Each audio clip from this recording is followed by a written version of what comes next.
So let's move ahead.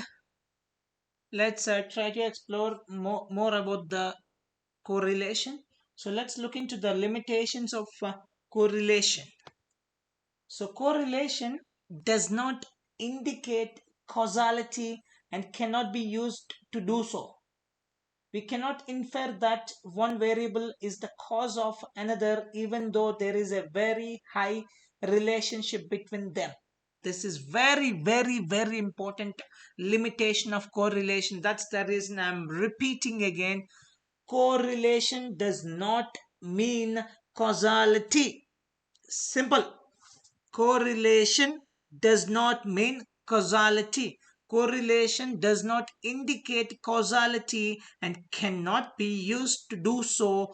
So we cannot simply infer that one variable is the cause of another even though there is a very high relationship between them.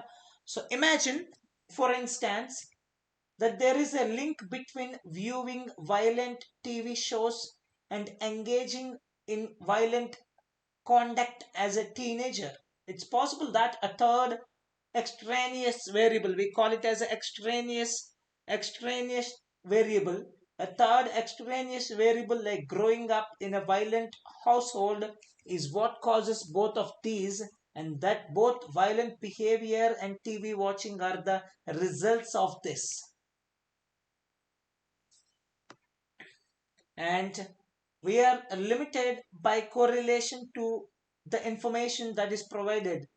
We are limited by correlation to the information that is provided. For instance, suppose research revealed a link between the amount of time students spend on their homework from half an hour to 3 hours and the number of GCSE passes, that's 1 to 6. It would be incorrect to conclude from this that putting in 6 hours of homework would be probably result in 12 GCSE passes. So that's how it also gives. This is limited.